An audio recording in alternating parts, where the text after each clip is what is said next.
Hello, everyone. I'm Steph Campbell. Welcome to The Good Love, a show where a mom and son talk about the wounds we all carry, but seldom speak aloud, and the beautiful mess of being human. In this week's episode, Jonah and I have a little fun by picking a card for each other out of my positive thinking deck, then sharing what those cards stir up for us and what they mean in our own personal lives.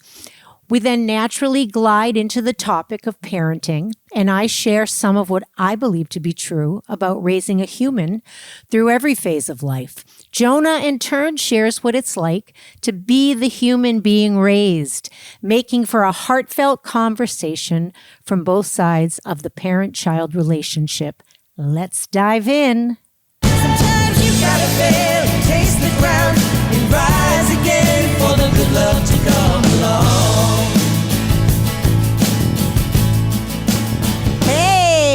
Hey everyone. Hey everyone. Welcome to another episode of The Good Love with Steph and Jonah.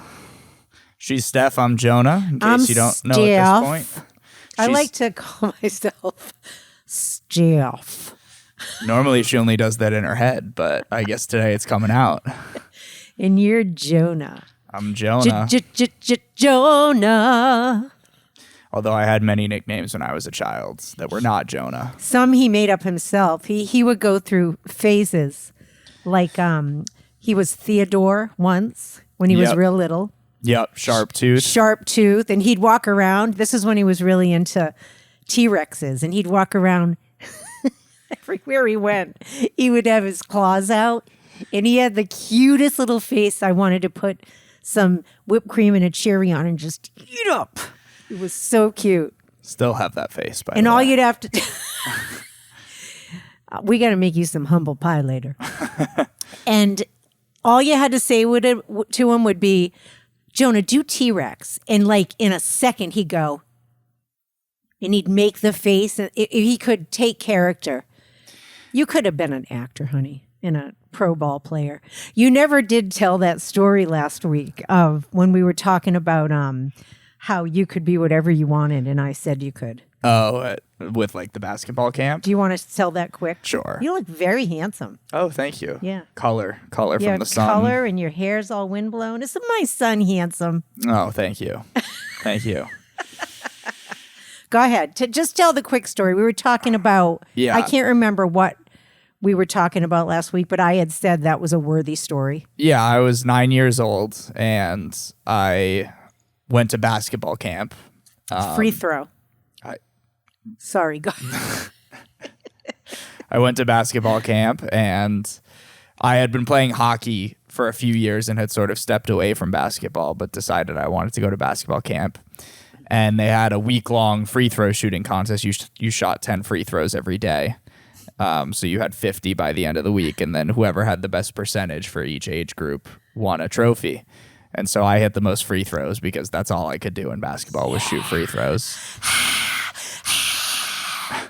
So I won the free throw shooting competition, which is an extremely small part of basketball, free throw shooting. And la la la la, I'm blocking my ears. La la la la la, that's not true. And at the end, I was walking out to the parking lot with my mom, and she was like, "Oh, Connie, you're so good. You could be anything you want. I think basketball is your sport. You could go pro, kid." And 9-year-old me, who wasn't even that into basketball, was like, "Okay, Mom, thanks. Thanks. I'm gonna go back to hockey now." You could go pro, kid. I had a great week of playing basketball, and I think I'm good for now. You actually didn't. What's really funny, you didn't even ask for basketball camp. Yeah, we were looking for camps to put you in. Yeah, I was looking for camp, and we got. I think there was a spot in the basketball camp. Yeah, so and I was sincere though. I was there for the free throw. No, you weren't. For the contest? No. What was I there for? You were there at the end of camp ceremony, that was the end? And they were announcing ceremony. all the winners, and they announced me as the free throw winner, and I got my trophy. We're going to be talking about parenting today, so you're watching a little snapshot of what parents remember. I remember seeing the whole free throw. It took place over every day I was at camp. I just shot 10 free throws. Oh, I take it back. Yeah, but I hit 64 out of 100 free throws, which 64% for a professional basketball player, not so good. For a 9-year-old, pretty good. I think it was excellent. Thank you. I did pretty good. But other than that, I wasn't the best. I wasn't the best player. So it was best I stuck to hockey. You could have gone pro. Oh, thank you. Thank you. I had no interest, but thank you. Anyways, that was the basketball story from last week. Yeah. All right. So go ahead. You want to take us home, kid? Tell Sure. us where we're going today. Well, for the first part of our podcast, I've been on vacation for a week, and I just got back yesterday. Had a very, very nice vacation. Was a lot of fun. I got to see a lot of friends. Was up in Vermont for a week. I was at my friend Travis and Megan's house for the first 3 days. Had a really, really nice time with them. And then went up to my friend's cabin for about 4 nights. And had a lot of laughs, a few drinks, a lot of time in the water, played lots of games. My entire body is covered in cuts and bug bites, and that's how you know it was a good week. So if you have friends, hang out with them during the summer. They want to hang out with you too. And have some fun. Fun is the nectar of life. So when you're 28 years old. When you're 28, it's important. It should be when you're 18, 28, 38, 48, 58, but some of us forget that. Fun, hopefully, is something you can hang on to for the whole time you're here, because it's the best feeling, that's for sure. So because of that, we kind of just got cracking on our podcast stuff today, and we were having a little bit of trouble coming up with a topic for today. We usually Sundays talk about what we're going to do the next day, because even though tomorrow's our big launch day. Woo! Yeah, we launch tomorrow. Well, they don't know that though, because no, but now you do. Okay. But we'll be launching tomorrow, and you won't see this until a few weeks down the road. But our launch date, just you know, is Tuesday, June 30th. Yeah, tomorrow.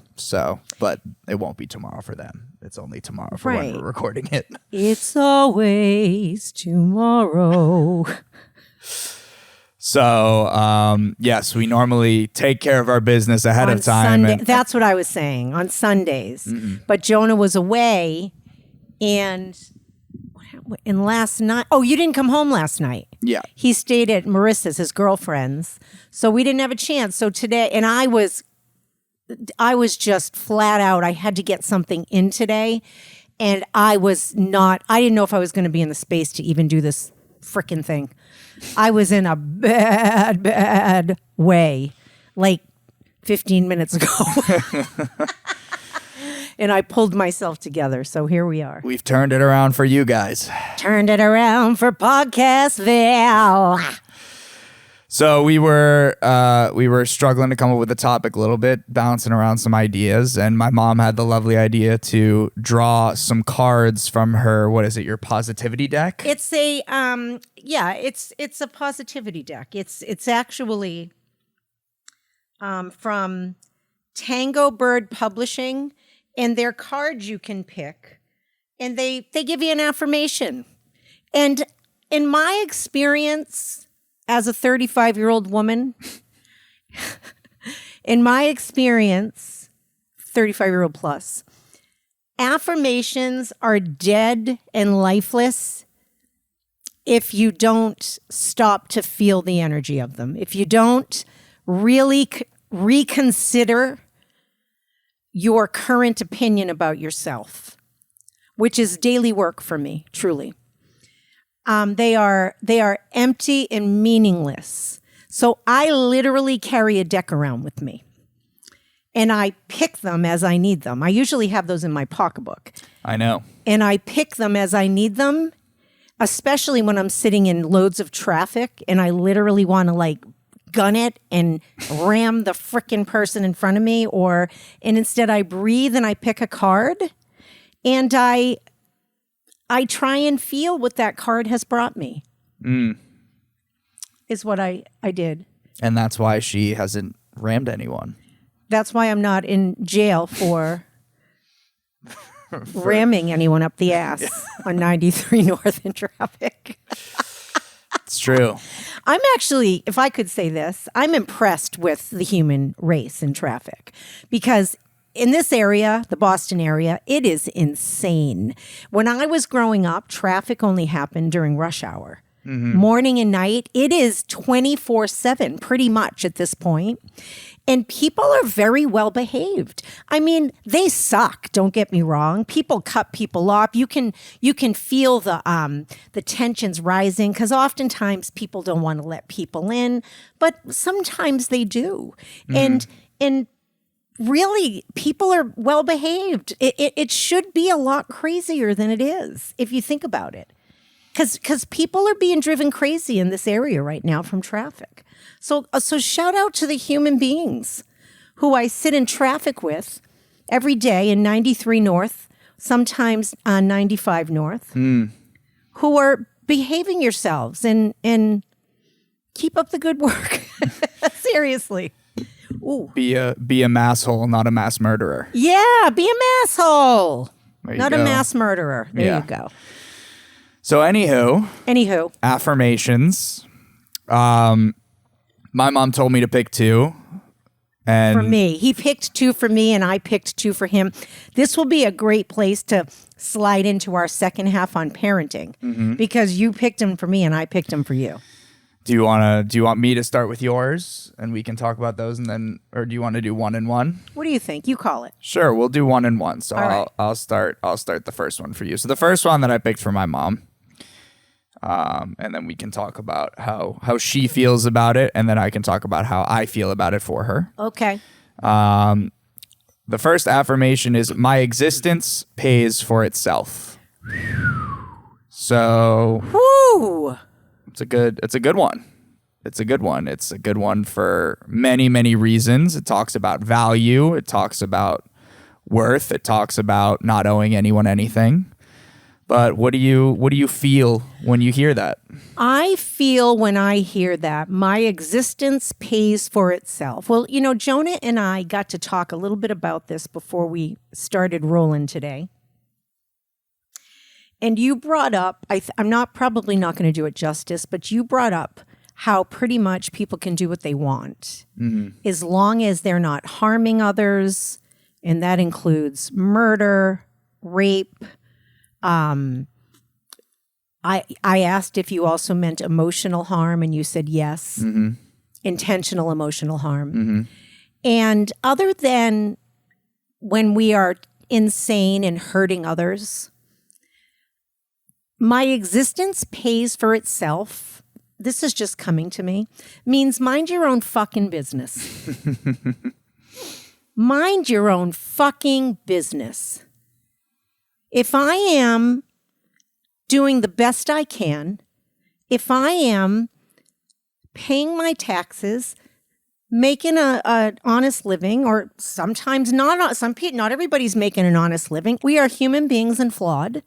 But as long as you're not hurting anyone else and doing your best to have, integrity and make sure your family's okay and your children are okay, which we're going to talk about in a little bit also. My existence does pay for itself, and it's none of your GD business what I'm doing. And, one of the things I'm in the process of right now, and I don't want to give up too much information on this, so if you could just follow my lead. Our lease is up on this place soon, so I'm applying. Jonah and I, he's been living with me for the last couple years. He came home from his travels, and I've been lucky enough to have my son around for some time, but he's going to be moving on and living with his girlfriend, and I'm going to be on my own again. So I'm in the process right now of trying to find housing that I can afford. And what that means is I make too much for Section 8 housing. I make too much for many different types of, affordability. Yeah. But there is an income restrictive housing that I do think I qualify for that I'm trying to apply for. You have to make 3 times the rent for this, but you can't make more than this much, right? Yep. It can't be like so little that you're welfare. Like I'm a single woman and I make the money that I make. And I'm a hard worker and I'm trying to get into this housing right now, right? An apartment became available. And when I tell you for the past 4 fucking weeks, I have been raked over the coals having to get in tax statements and bank statements in my Venmo account. I've literally, in my employer, a statement from them, even though I work for myself and I keep my clients, I keep their life personal. That's part of my job. And I'm having to literally gather my entire life together. It took me the whole day today because they need now another level of something. It took me over 3 hours today to get this together. And this is the thing. This is all leading to this card. If they come and find to the conclusion that I make too much for this place, which they might add it all up and go, nope, she's a $5,000 over or $2,000, whatever. Then there's a gap. And for the next level of apartments that I'm going to be applying for, I don't make enough for. This is the insanity. Can you read the card again? My existence pays for itself. I agree with that. And I am talking about being a stand for that, but it is not always the reflection I get back. So there is a gap if I don't make this. And I'm going to have to then do a whole nother round or get a really tiny apartment that I can afford. Mm-hmm. So my existence pays for itself.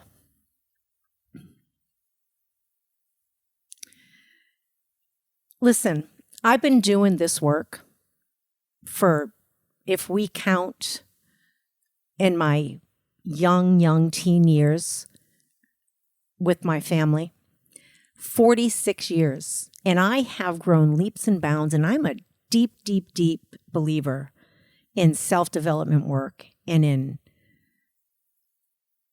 really dealing with yourself in all ways. And this card, my existence pays for itself, is not something I have found peace with yet. I still feel like I have to work and prove who I am and prove my value some of the time. Yeah. And I don't see how. And if I go through that, right? I'm not someone who buries anything under the rug. Rugs don't exist in my world. If I'm feeling that, I can guarantee you that most of the world, and I'm going to speak on behalf of women right now, mostly women, single mothers, women who don't have children, who are trying to make a living, who haven't created 6-figure jobs for themselves, right? I am guessing that most of us are feeling like we have to prove who we are and that our existence does not pay for itself. And I am a stand for a reva-fucking-lution around this. I am starting a revolution that my existence, in fact, pays for itself. And more. And more, and way more. And that you, world, and I'm asking you, world, to also look out of the lens onto your world and flip it. It's none of your fucking business what I do. It's none of my fucking business what you're doing. None. It's nobody's business what anybody else is doing. Listen, take half my salary. I'll be part of the world's union on that. I don't have a problem with higher taxes. Not at all. Take whatever you want if that means me being part of the solution. I am tired of the stance that people have to walk around and that being born and being a good person isn't enough. That's where I stand on this card. I think it's very interesting that route because my take is very different, and it's different because I'm a man, I'm younger, I'm You're a different mother. I'm different mother. I was fortunate enough. I don't financially worry as I go on to grad school. So I think my perspective is different. But I think that what you said was very well put. You do really? 100%. And I completely agree. You don't think it was too much? No, not at all. And I think, what it got me thinking about is, the one thing that everyone in the entire world has in common is that none of us asked to be here. As far as we know. In our current form. As far as we know. In our current form. In our current iteration of human that we are. Okay. None of us asked to be here. That doesn't mean that our spirit didn't reincarnate us with our wishes. You can have whatever view on that you want. Like having a contract. You just sounded like Stuart Smalley. You're like, that doesn't mean that our spirit, you just sounded like Stuart Smalley. I have no idea who that is. I'm good enough. I'm smart enough. And gosh darn it, people like me. I have heard that before, so I guess I do know who he is. But none of us asked to be here. So as far as you know. I'll shut up. Go ahead. I'm going to start calling you the underminer. So I don't know, a lot of people take it upon themselves to preach why we're here and what we're supposed to be doing. And you don't have to be a preacher to do that. That just is what a lot of people do. And a lot of the time it's well-intentioned, but it can be very judgmental and it can be very dismissive. And most people don't need someone else telling them how to live their lives. Most people will ask when they have a question. Most people will ask if they're not judged. Yes. If people feel the freedom to say, hey, I don't know what I'm doing, I need some help, that's going to happen more likely if they're not being judged. Yes. And, I think you bring up a lot of great points about how much judgment and how much judgment people get in the world, disenfranchised peoples, women, racial minorities, minorities of sexual orientation. There's a lot of feelings of invalidity and feeling like, what do I have to do to get what I want and to be valid and to get the job that I want, to get the friends that I want, to get the house that I want, to get the life that I want. And everyone wants the life that they want. We all have things that we want, and we all want the relationships we want. We all want the socioeconomic status that we desire. But I'm just curious. I'm hearing everything you're saying, and it's really making a lot of sense. I'm curious where you were going to go with the card, though. I'm getting there. Oh, I'm sorry. I'm getting there. I'm sorry. I'm trying to follow, and I got a little lost. No, I'm just saying I think you made a really great point. Gotcha. Okay. It's no one's business how you're going about your life. Everyone's doing the best that they can. And as long as you're not harming people, who gives a shit what choices someone else is making? Everyone has enough to worry about on their own. And, I like the point that you made about I'll pay more taxes, all that. If, we all have to live somewhere. We all need common resources together to make life work. And I think certainly in this country, we've gotten very far away from the collective and very into the individual, and not just into our individual, but policing other individuals and talking about how they should be living and how, I want every dollar that I earn and everyone deserves that. But also, why the hell are you doing your thing that way? Change it. I don't like it. There's just a lot of impatience and invalidity in the way that people are walking around projecting how they think life should be onto others. Can I say one more thing before you glide into what your take on the card was? Because it's piggybacking on this. Mm-hmm. Being poor or poverty or lower middle class or even middle class, but not having money isn't a crime. We treat not having money, so my existence pays for itself, right? That's absurd to some people. Many people with a lot of money, that's absurd too, right? Some people without a lot of money might see it as absurd.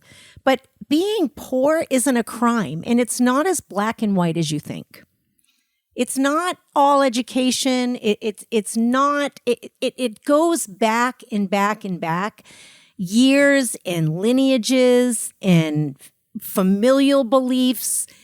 There's a healing that has to take place when you're in the process of not being poverty-minded anymore, that does not deserve the cruelty it gets, and it's not a crime. It's treated like a crime. And I think that's what I wanted to add. It's not a crime. I just want to remind everyone that it's not a crime.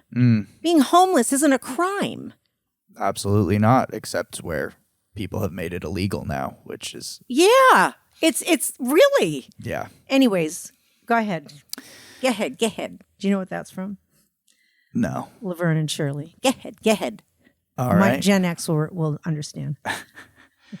Well, so I think you took more of the how the world views you in terms of your existence paying for yourself. And I think where I went with it was more how I view that my existence pays for itself, or how in this case you view that your existence pays for itself.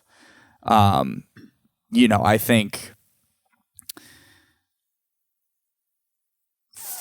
for what I know about you to be true, I know that you are a hard worker, and that I think when it comes to who you want to be to other people, the light and energy that you want to provide for other people, and how you were taught to stand by people and not abandon them, and if you get a job, do it right, don't half-ass it.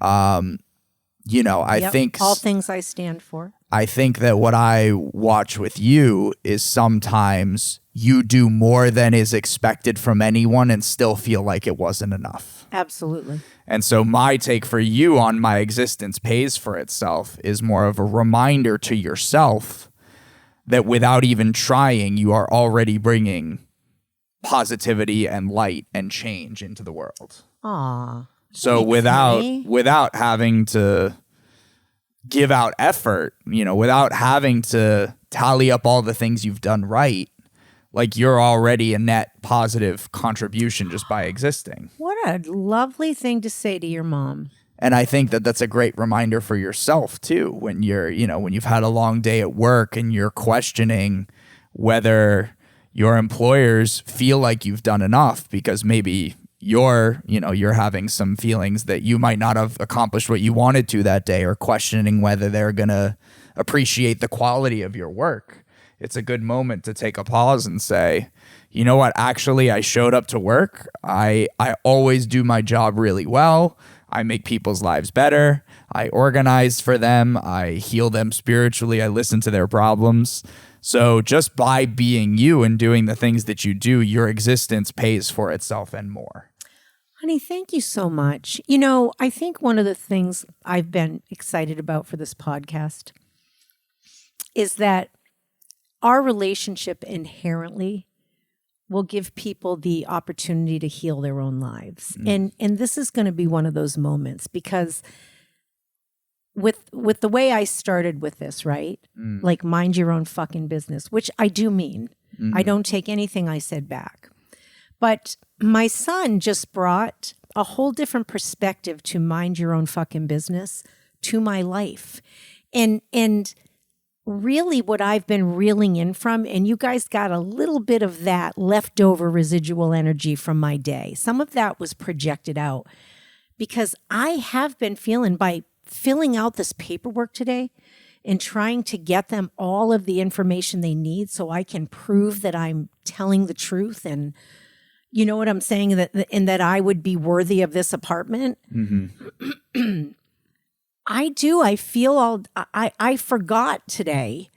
I forgot that I inherently bring light to the world, that I inherently have like a gazillion people in my life who love and respect me and think I'm wonderful. And if left to the people who I have in my life who stand for me and love me, if that was what this apartment was based on, I'd have it already. And those are the people who know you best. And those are the people who know me best. And I forgot that because this process that I'm in with this apartment is fucking absurd. That's why.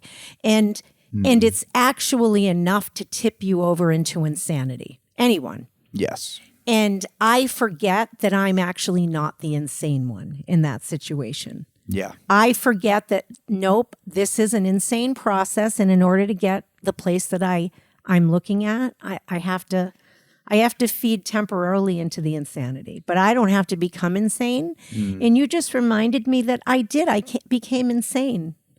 I fed into their judgment, which is I have to prove my existence in this world. Yes. So thank you, honey. You're welcome. Okay, my card turn. All right.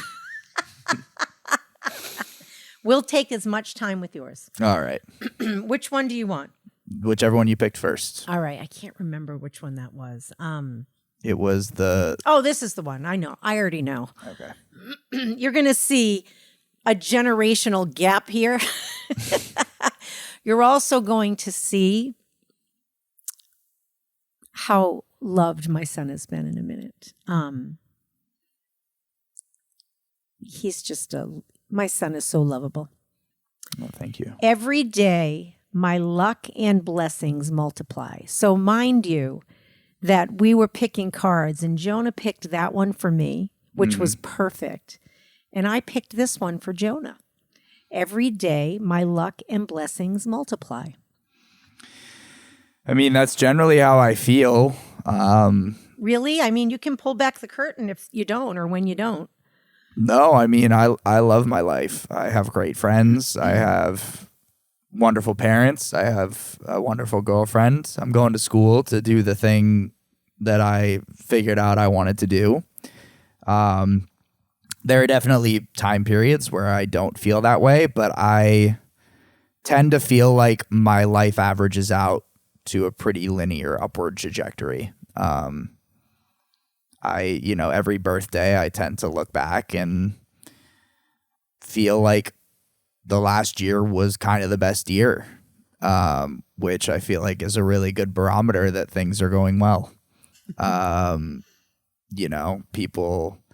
I did traveling for a few years. I was at home for a few years. I was in college. And, I've had people ask me, how does this year rank among, the best years? What was your favorite year? And I feel like I am just happy to be every age that I am. I feel like when I was younger, I loved the travel. I loved the excitement, being in Puerto Rico and then being in Mexico and then being in Mauritius. It just felt like life was getting better and better. And then I came home and met a wonderful girl and traveled to Australia and went traveling with my girlfriend and reconnected with my friends back home and sort of put time and energy into figuring out what I wanted to do. And yeah, there were times where it sucked and I felt lost and directionless. And, there were times where... How were those blessings as well? How about the stuff that people don't always see as blessings? So that just so that you have some room to also talk about that. So you don't have to be like, so you can talk a little bit about how those might have been blessings too. Yeah, I mean, I didn't know what I wanted to do. And I wanted to know what I wanted to do, but I wasn't ready to figure it out. So sort of having the time and the space to make it okay for myself to not know what I wanted to do, while it was frustrating, it was incredibly necessary and helpful to have a home to fall back on. To know that I didn't need to make money to survive in that moment, and that I had a mother who would, house me and take care of me, and that I had friends who would let me sleep on their couch, and, everyone was incredibly patient with me, which helped me be patient with myself. And, obstacles suck in the moment. And then, when you get to the top of the mountain, you look down and it was, just an incredibly wonderful and powerful memory of the climb that it took you to get there. So the moments where I was frustrated, yeah, they sucked in the moment. And, having to face the feelings of whether it was okay or not that I felt a little directionless in life. Like I had to be okay with the fact that I was directionless for a little while. Or that my direction was just figuring out what my direction was, and I needed to sit and spin for a little while. And then getting to the point where I figured it out, it's true that when you're in those liminal spaces, when you're in those periods of when things could go in multiple directions and you don't know what direction it is true that once you pick a direction, you never get to go back to that moment where you didn't have a direction. And, you might look back on those memories one day and be like, man, I wish I could go back to a time when I had so many choices. Or when, I didn't have this direction picked, because the moment before the choice is just as important as the choice. And once it's gone, it's gone. So learning to sit in that space where I didn't have everything figured out was ultimately a huge blessing for me, because I had everything figured out up until then. I had a direction. I went up through school. I did college like I was supposed to. I went and traveled. And, being an adult is not having everything laid out in front of you like it was when you were a kid, and learning to be okay with not having everything figured out while it feels like everyone else around you does, is really important, because it can be very easy, especially in today when you have apps like Instagram and Facebook and you get to keep tabs on what everyone else is doing. It can be very easy to convince yourself that you're the only one that is in the position that you're in, and that you're the only one who doesn't have life figured out. And that is simply not true, because everyone has those moments. Some people are just better at hiding them or ignoring them than others. And for me to get to where I was going, I really needed to sit and be okay with not knowing, because I wasn't ready at the time. So, yeah. That's wonderful, honey. And quantum physics, which I will do no justice in trying to explain, but I do understand quantum physics to some extent. And the layman's definition of quantum physics is basically what you're focusing on is what is existing in that moment, right? So like I'm focusing on the TV, and now I'm focusing on the kitchen, because I thought to myself, I'm focusing on the TV, so the kitchen can't exist, right? That's quantum physics. But when the kitchen existed, the TV couldn't exist. I can't hold both at the same time. Right. Right? Yes. What, were you gonna shit on that? I see your face right now. Are you gonna correct me? No, I mean that's why we need object permanence to. Yeah, there's my intellectual son. You get my point. Okay. Go ahead. What do you mean? That's why we need. I totally get what you're saying. What am I saying? In that perception is reality for us humans. I am literally saying that when you focus on something else can't exist. It's impossible to hold two things in your mind at once. I am literally saying that. Yes, on a moment. Yes, okay. On a moment to moment basis. In the present. That's all there is. So there is nothing else other than the present. The future is a lie, and so is the past. That doesn't mean I don't hold on to my stories or I don't have a future story. Mm-hmm. But there is nothing else but a present moment. There is nothing else but a present moment. Mm-hmm. Just go with this for a minute. I'm with you. And in that moment, I can only be focused on one thing. I'm coming back to your point with this card. So I'm starting with that, mm-hmm. because you now said what you had to say, and I now get to say like you did. Yes. And I think what you just depicted beautifully is you really focused on the things that brought you up. So even in the I don't knows and the where am I going? And when we do talk about social media, Instagram and Facebook and TikTok, this is the challenge with social media, or one of the many, is that when people look good or they're at their best, it's like, oh, come on. They're only, everybody's putting their best foot. They can't be that happy all the time.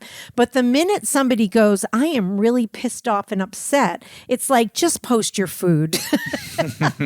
Can't this person who bitches all the time just take pictures of their food, right? It's like, if somebody's being honest about how they're feeling, then they're Debbie Downers and no one wants to hear that. But then if somebody's like looking good most of the time, we get upset with that because we're confused as human beings over what we want to be, what luck is, what a blessing is, right? There's many layers to that we're not going to uncover in this episode, okay? But my point with you in this is what you depicted beautifully. And I even gave you the opportunity to talk about a little bit of the down times. You kept bringing it back and seeing the good stuff in it. Your focus kept leaving that and coming back to what the luck and the blessing was naturally. Mm-hmm.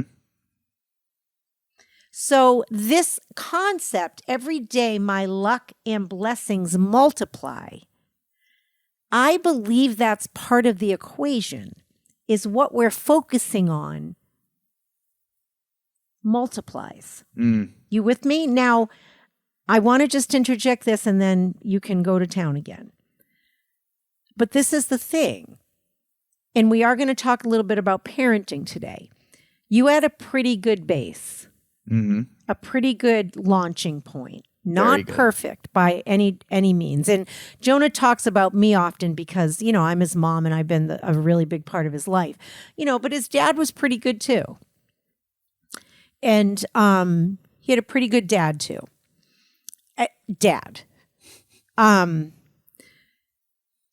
So he had a lot of love. He had aunts and uncles and friends and a great teacher. I mean, he had a good launching point.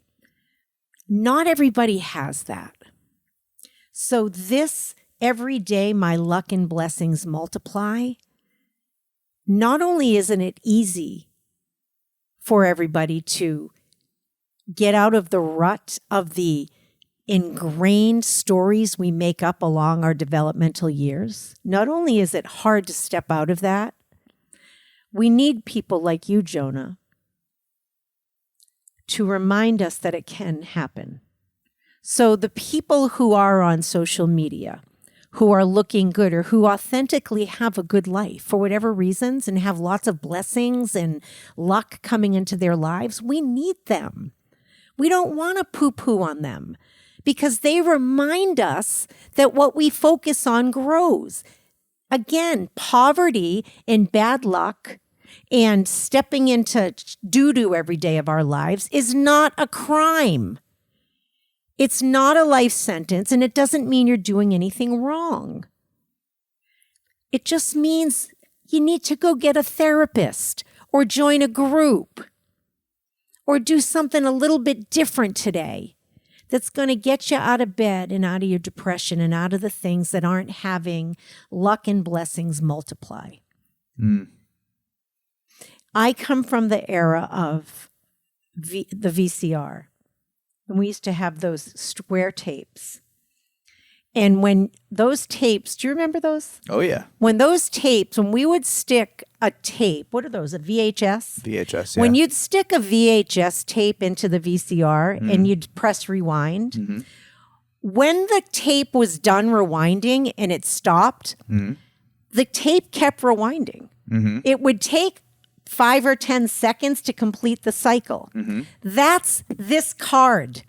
If you've come from a less than abundant childhood, or if you've been in the habit of just having shitty luck most of your life, and you decide that you're going to start seeing everything as luck and blessings, that tape that you're now rewinding, it's going to take a little while before it goes forward again. Does that make sense? Mm-hmm. Am I depicting that well? No, I get what you're There's saying. going to be residue because it's like the brain, right? Like if I get punched in the face, it takes a little time for the brain to go, oh my God, I was just punched in the face, right? Mm-hmm. Everything is a little bit lagging. I say that because every day my luck and blessings multiply can happen for you too. And we need people like Jonah and the people on Facebook who are authentically showing what their beautiful lives are making, right? We need that. Mm. Does that make sense? Totally. So, and you saw it in our interaction today, right? I came from having to tap dance for this freaking out, right? This was me today on the computer. Pick me, right? And I was, by the end of it, ready to kill. And I really do stand behind it's none of your fucking business what I'm doing to pay for my existence, that it pays for itself. But that energy was calmed down when my son reminded me that I already am that. Yeah. In raising Jonah, it was my goal to make sure he knew that about him, regardless of where I was at in any given day. My job as a mother, with all the stuff I was working out because of my own trauma, childhood trauma, my job was to make sure I had life put in place so that I could bring love to this child. Yeah, that was a lot, I know. But that's my card. That's what I make of this card for you. Well, I think that's a really good segue opportunity to go into parenting. I think we can. Should we just read the other cards or no? Yeah, we can read the other We cards. picked two other ones. Go ahead.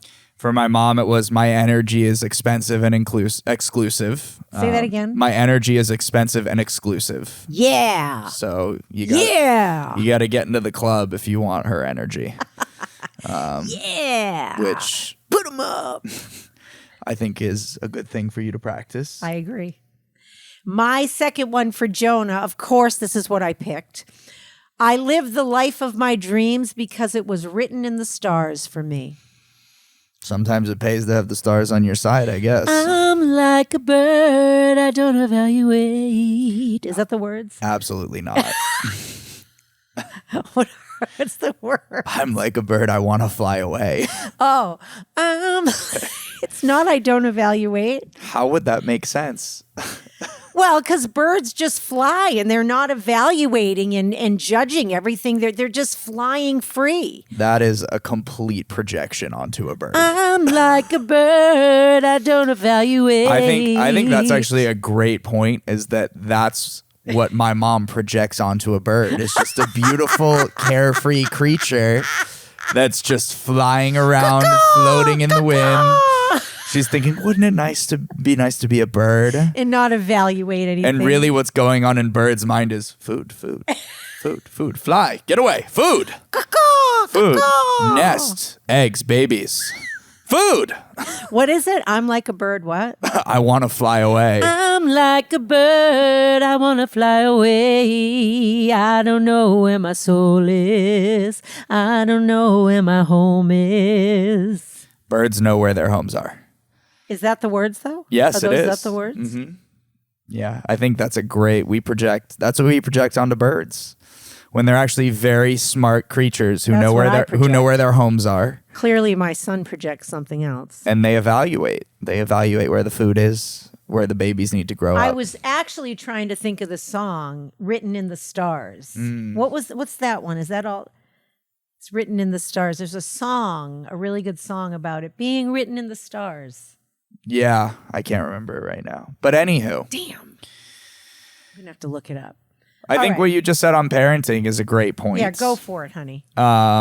So, Yeah, one of the reasons that I am clearly able to extract the good parts of bad experiences is because I was given the space to grow up and believe that life was good and a good opportunity. And that obviously I had to work for things and contribute my own energy to the process and work with life. But I was never raised with, beliefs that, everything was my fault or that I had reasons to feel guilty or that I was unloved, not worthy of love. I had all those things given to me by my very wonderful mother and my also wonderful father. And I think that's a really good sort of segue into talking about what you really think is important about parenting and how you were able to have a son who doesn't, have major anxieties in life, who doesn't have an abandonment complex, who doesn't have trouble trusting other people, who feels secure in who he is and his friendships and his roles.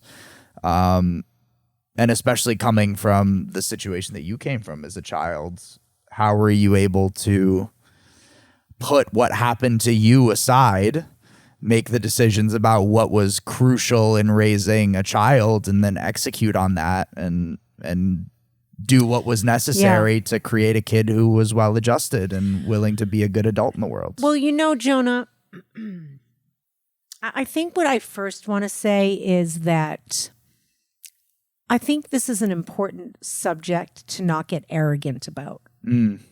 So I want to start with a little story.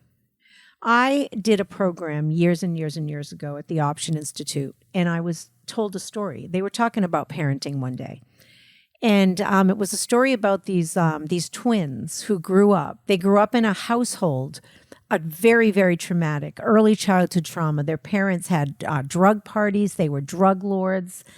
These kids were exposed to cocaine, and they watched, trafficking and prostitution. And it was a terrible, terrible, terrible, terrible upbringing. And they were twins. And they had very similar experiences. And one of the gentlemen grew up and ended up in prison for drug trafficking, for all kinds of horrible, horrible things. He was caught. The other one became a prosecutor of drug traffickers. He prosecuted people who did very bad things to other people. Mm-hmm. Two twins, both growing up in the same household, exposed to the same things, right? Mm-hmm. One of them did not have anything worse happen to them than the other. And they grew up and took very different roles in life. So the reason I say that and use that example is because parenting isn't the end all be all. You actually once sat me down. You probably don't remember this. I have a picture of you in a hat the day you said this to me. And you were like, Mom, I learned something today. He must have been a freshman. I think he was a freshman in high school. You said, you and Dad at this point really only I'm really only learning at this point like 30% of what I need from you. This is what you said to me.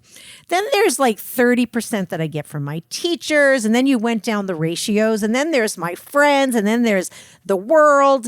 And you pretty much made it clear that at that point in your life, I was all set. You were getting only, it had shrunk what you were getting from us. Mm-hmm. Now, that being said, so I think parenting, it is important that we do not get arrogant about parenting. We can't, because it's just not black and white. That said, I made it my fucking goal that this kid was going to get the best life possible. And what that meant, and this is a very, very, very important part for all you moms out there, and dads too, but since I'm a mom, that meant I had to be astutely aware of where I could pass on trauma to him. I had to keep my head out of my ass. I had to keep my head up and my eyes open. And I had to go, this could go really bad if I let it go. What do I have to put in place so it doesn't? And I had therapists. I did groups whenever I could do groups. I did online groups. My entire mothering was supported by therapy in groups, in Byron Katie, in Eckhart Tolle, in the Course in Miracles, in friends who had similar beliefs. And every day in my life, I had to fight the urge to hate myself. And that took a lot of support because I had a mother who was schizoaffective and I was her target child. So my dear, wonderful mother, who I love and who has passed on at this point, was not well most of the time. And unfortunately, in the time she was sick, she literally hated my guts. Her psychosis hated me, not my mother, her psychosis. And that really twisted my brain up, my neuroplasticity, my neuropathways. So I had to be willing to look at not the great things I could do. I knew those. Where was I going to fuck him up if I didn't keep my eye on it? That was my key to parenting. And if I found a therapist, and let me tell you, all of you guys out there who go, oh, therapy, oh, you have to pay someone to talk to you. Yes. If you're going to redo your inside, right? If I think I'll knock a wall down. I want an addition. You're going to pay someone. You're not going to go out and you're not going to hire a freaking landscape guy, or you're not going to go ask a chef to knock your wall down. You're going to go hire a contractor, somebody who knows what the fuck they're doing. That's what therapists are for. They know what the fuck they're doing. Not all of them, just like some contractors don't. So you interview them. I went through a gazillion therapists because I would not sit with someone unless I knew they felt good to me and they were going to give me what I needed. And I've had the best, the very best. So does that answer your question? I think so. Yeah. I had to be astutely aware of what I could pass on to you that I didn't want to. And that takes some guts, let me tell you what. Yeah. Because it's not fun to face ourselves down. Yeah. It takes being willing to look at the parts of yourself that are really scary, because those are the ones that could potentially do the most damage. Yes, and it's never too late, guys. It's never too late. I don't care if your kids are adults. I don't care if they're going through X, Y, and Z. They're in their 20s and, oh my God, I might have helped with this issue they're having. It doesn't matter. If you go now, start now. The weller you get, the weller the chance they have of getting. You've got to be a well parent. Yeah, I think it's really interesting because, you know, when I talk to, I'm obviously at the age where a lot of my friends are thinking, one of my friends just had a kid. One of my friends, you know, his wife is currently expecting. Others are talking about having kids. And I find these conversations really fascinating because, you know, at this point, everyone is thinking about whether or not they want to have kids. And if they have decided they do, they're, you know, naturally thinking about what kind of parents they want to be and how they're going to accomplish the goal of parenting.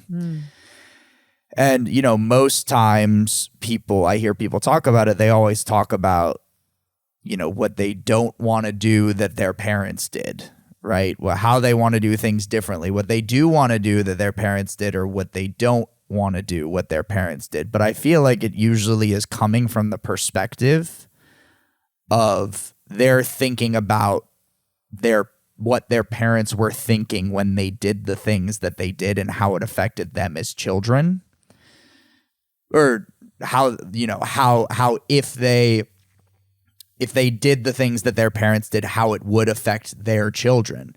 But they're not necessarily thinking about how the things their parents did affected them when they were children, and if that's something that they want to change. I think that, you know, something you said to me a few weeks ago, you know, the hardest thing about being a parent for you was having to face what I was feeling through how you felt as a child. Yes. In those situations. We face ourselves and our own upbringing. every step of the way. When you were 1, I didn't always know this, but I was feeling what was happening to me when I was 1. Yes. And Is that what you mean? Yeah, that's what I mean. And I think, I think we get so wrapped up in the cosplay of being adults and thinking we know and thinking that we've learned things from becoming an adult. Mm-hmm. And we oftentimes forget what it was like as a child and how important the feelings that we get from being children are and how important they are in forming our intuition.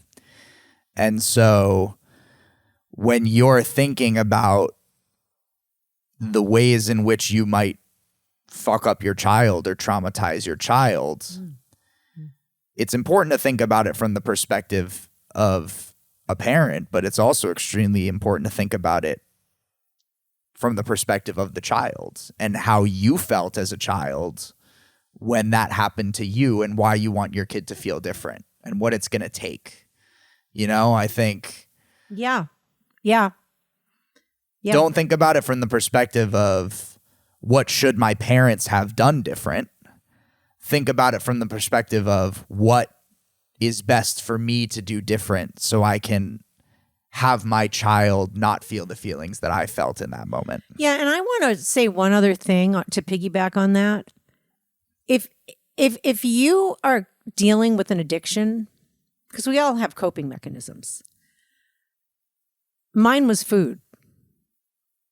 If you're drinking too much, you shouldn't be. You got to stop that shit. If you're drinking too much or you're seeing your kid drink too much, you got to stop. Stop drinking. I don't care how. I don't care if you go to an AA meeting or you get a therapist. You know if you're drinking too much. And alcohol plays more of a problem in families than any of us are willing to take a look at. Alcohol is very, very, very, very bad. If you're someone who can have a drink here and there, have a glass of wine at the end of the day, good for you. I have nothing against alcohol. And believe me, I drank my share. I grew up in a home, there were no parents. We had parties all the time. But drinking, drugging, killing yourself with food and not trying to heal that.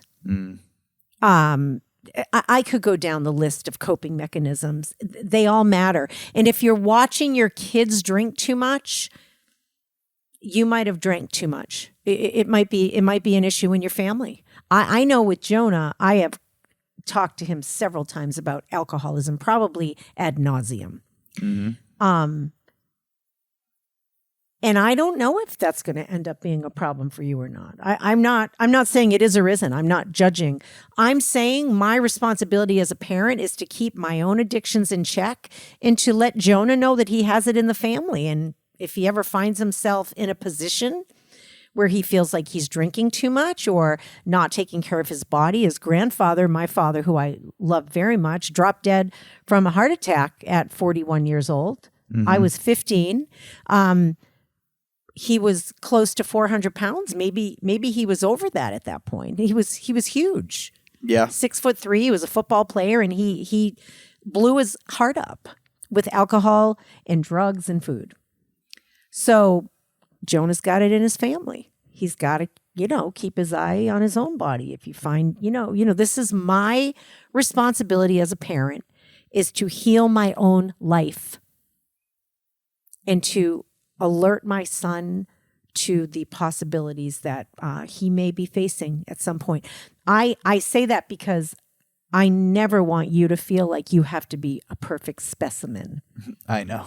And I think you've got the right to also look at the underbelly when that needs to happen. And I think that you felt as a child, you felt the effects of alcohol in your family on you as a kid. Absolutely. My dad. Absolutely. And my mother, mental illness back then, they didn't know a whole lot about it. Yeah. They didn't know a whole lot about it. People didn't know what to do with Nani's psychosis. But I think kids pick up on addictions and coping mechanisms. 100%. And, I remember watching you struggle with food as a kid. And Big time.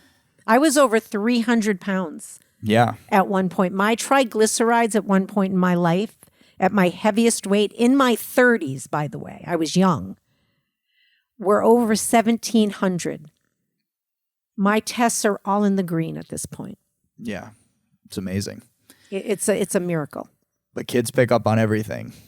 I remember, I have episodic memories, of course, of specific things happening in my childhood, but I mostly just remember the feelings of how I walked around in life and how I felt about my parents and how I felt about my family. And, looking back on it, I realize how much effort it went into creating that experience for me on the part of my mom, on the part of my dad, and creating, a school environment, a friend environment, a family environment for all of that to develop naturally, because so much is in your control as a parent and so much is not. And it's important to focus on the things that you can control rather than try and change the things that you can't. Because I think there are a lot of parents, there's so many parents out there that are worried about, what the kids are learning at school, what they're learning when they're at another kid's house. It's very easy to fixate on the amount of things that you can't control. And if you're not focusing on the things that you can, it's not going to be the other things that end up affecting your kid the most. It's going to be the things that are slipping underneath your nose that you actually have the ability to change, that you have the ability to go to therapy and work on, that you have the ability to face down and remember what it felt like for you so that you're able to make sure that it doesn't happen for your kid. And I was the benefit of having a mom who did that work. And as a result, now I feel like my blessings multiply because of that. And way to bring it around, Jonah, with this card. Yeah. Luck and blessings. Luck and blessings. And that hasn't been my experience, by the way. This, what you're hearing Jonah say, is not because I walked around feeling like my luck and blessings multiplied. That was not my experience. Yeah. So he didn't, in other words, you didn't get that because I passed that on to you. Yeah. The only way he got that, this is what I want to drive home, is because of my vigilance. Yes. Where am I going to fuck him up if I don't take a look at it? And commitment. Commitment. It's not because I felt like every day my luck and blessings multiplied. It's not because I didn't cry every day of my life, or I didn't struggle with depression, or I didn't. No. This product did not come from anything but vigilance. Mm-hmm. And if this product, I'm sorry I'm talking about you, it's for a point. If this product, the product of me, comes to a point in his life where he's struggling with something and something might arise that is going to be a struggle, right? We all get there. Mm-hmm. He's not going to get through that because I did everything perfectly and I was never depressed. And he's going to know how to get through that because of my self-care and vigilance. Mm-hmm. Does that make sense? Yeah. He's prepared to get through adversity because of my relationship with myself. Yeah. And that has created in me the ability to see adversity as luck and blessing, rather than see it as misfortune and insurmountable obstacles. That's really the bottom line. Because let's face it, you're not always going to be 28 years old with a beautiful full hair of curls and a good working body, right? You're going to be 40 and 50 and 60, God be willing, right? And 70 and who knows, maybe one day you'll be bald and it's gonna happen with a beer at some belly. point. Who knows, right? Maybe one day your test results are going to come back and you got to take high blood pressure medication. Who the hell knows, right? Maybe not. But my point is, that's life. Yeah. We all get handed something at some point. And I think, what I was given the tools to be shown that I get to choose what my blessings are. I get to choose what my luck is. Because of my solid base, I was given the opportunity to almost have the opportunity to interpret things that happen to me as potentially good down the road. And that's what solid foundation and solid parenting gives kids the opportunity to do. And I really feel like I need to keep bring it on down to Podcastville. I feel like I have to keep bringing this home. There's two things. First of all, it's never too late. It doesn't matter if you gave your kid that foundation. If you're pregnant or you've got little kids and you're having an aha moment, that's great. If this is during their developmental years and you're like, my God, I got to go get some help, great. But if it's not, and the kids are in their late teens or 20s or 30s or whatever, or they're going through a divorce in their 40s, it's still not too late. It's not too late. And Dr. Jan has a saying, people hate happy people. So don't go shitting on my kid because he's telling you how happy he is. Don't go wishing bad things on him. Maybe share a little less about how happy you are.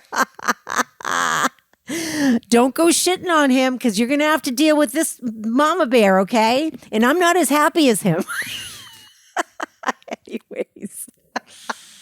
Is that a good place, you think? We went well over the hour today, but Yeah. I think it was a worthy episode. Would you agree? Agreed. Well, Thanks, guys, for listening to another episode, for hearing our thoughts. Yeah. And then I guess until next, do we need to do a little small talk to bring it home? Bring it on home to the end of Podcastville. I hope Justin Timberlake and Jimmy Fallon hear this at some point. That would be funny. Bring it on, wouldn't it? Wouldn't that be great? To Veganville. All right. Affirm yourselves. Yeah. Go to therapy. Be good parents. Yeah. Just one thing different. Yeah. Be a good parent to you. Your existence pays for itself. Yes, it does. Luck and blessings multiplying for all of you. Sending you all of our love. This has been The Good Love with Steph And Jonah.